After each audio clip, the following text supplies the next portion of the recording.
In talking about best practice process, and this will emphasise what Darryl has already referred to, much of the work I've done on similar projects and much of the work that I've seen done by other leading professionals around the world can be distilled into 5 key stages. The first is research and data collection, and that includes values and principles, which Darryl has referred to. Before you can start any work, you must thoroughly research the site, the region, community expectations and the like. As Darryl said, no work should be started on any planning or design until this work has been carried out. And on a site like this, that in research into the environment, research into the market, research into existing traffic flows, community demand and community values and principles are critical. The second stage would be what I'd call analysis. And analysis is where we would actually analyse, as it says, all that research and data to try and understand what it means for any kind of development that might occur. Third stage is synthesis, and this is where the ideas form, always in engagement with the community. Synthesis is where you would develop a range of options for how you might develop this site or other options for the site.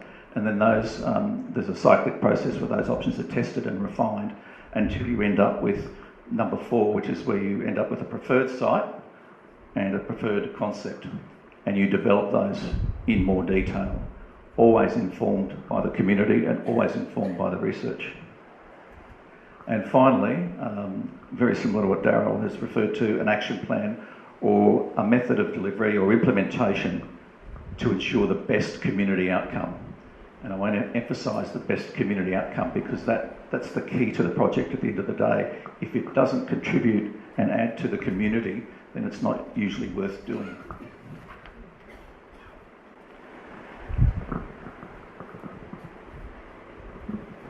In terms of community consultation, I just want to make reference from my experience that, as Darryl has also indicated, it must occur at every stage of the process, and that means even before the brief from the program and the sites are selected.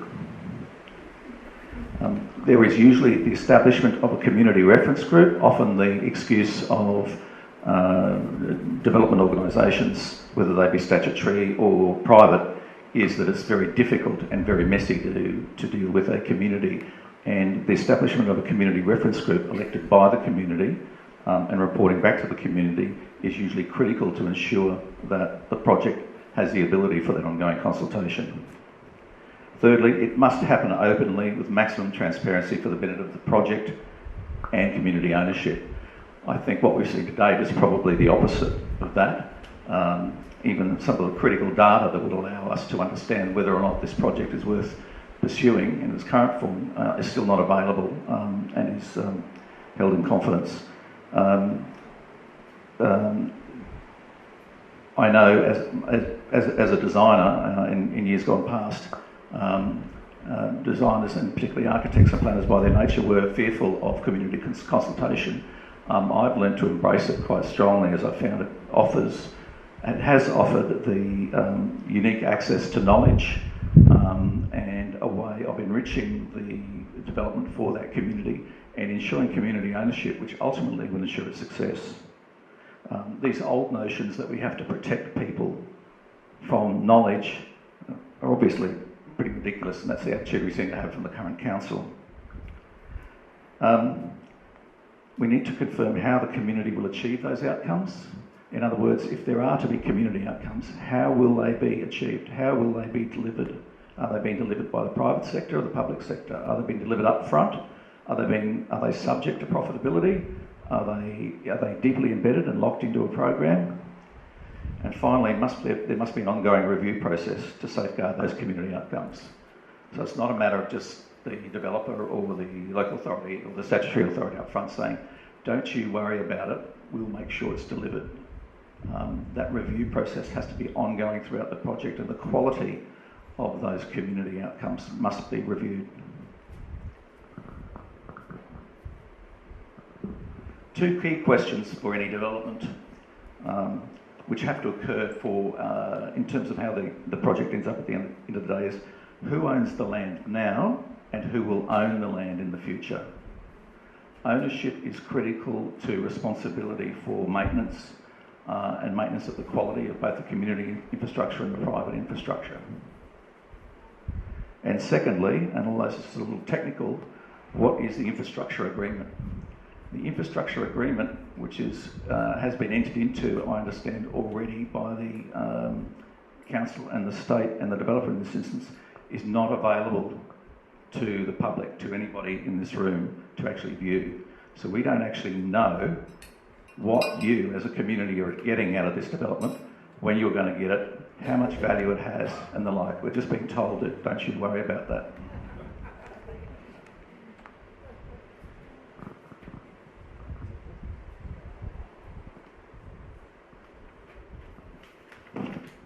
Finally, I just wanted to finish with to give you an indication that these things can be done and can be done very well for good quality community outcomes and have been done well. There are many great examples in Queensland. All of those successful benchmark projects are not where the private sector delivers the community infrastructure or the community benefits. It is normally where government delivers that community infrastructure with the assistance, but it's under government control, local government or state government in this instance, and realises costs from the increase in surrounding values by the investment in that infrastructure. For example, the Cairns foreshore development was financed by a loan that the council took out, and that loan was repaid by the ultimate increase in value for the private sector around that site. Similarly for the Bowen foreshore, the council on behalf of the community delivered all of the community infrastructure, and it was all delivered up front before any private sector development was done. And similarly, if you go to Maroochydore at the moment, where the Maroochydore Council has set up a new development corporation to develop the new Maroochydore City Centre, which is in fact bigger than this project and the subject of a PDA. It is the council who is driving that project, and the council is delivering the community infrastructure on behalf of the community, not trusting in the private sector delivery, which is always subject to profitability. And my final couple of points, and looking at a clean slate scenario, I think there's a couple of important points I want to note about the current proposal. The legislation for PDAs in Queensland is by its nature, excludes best practice. So there is a problem under the existing regime of how you would deliver a project of best practice with the current legislation. The key aspects about that is the time is far too short. There is no way that the important studies on the site can be undertaken, and then the design work be undertaken and the community consultation be undertaken. Often the outcomes are determined prior to the research, as Darryl indicated. In this instance, there was effectively, the site was nominated for redevelopment without any research being done on whether or not the site could actually take this level of redevelopment, or without any regard for its impact on the existing community. There's been a significant lack of transparency, as you're aware, and obviously poor community consultation. The other thing I'd like to note about the current proposal is that there was only one serious proponent from what we know with the council. So we have only one, the council has only one shot in its locker, which is the Walker Corporation, which in my experience and by commercial nature gives the Walker Corporation a significant leverage in dealing with the local authority and the state on this project. It's a very unusual situation to be in, because if they can't do a deal with Walkers, then there is no project, unless they take the alternative route that I've talked about, which is to lead the project themselves. Thank you.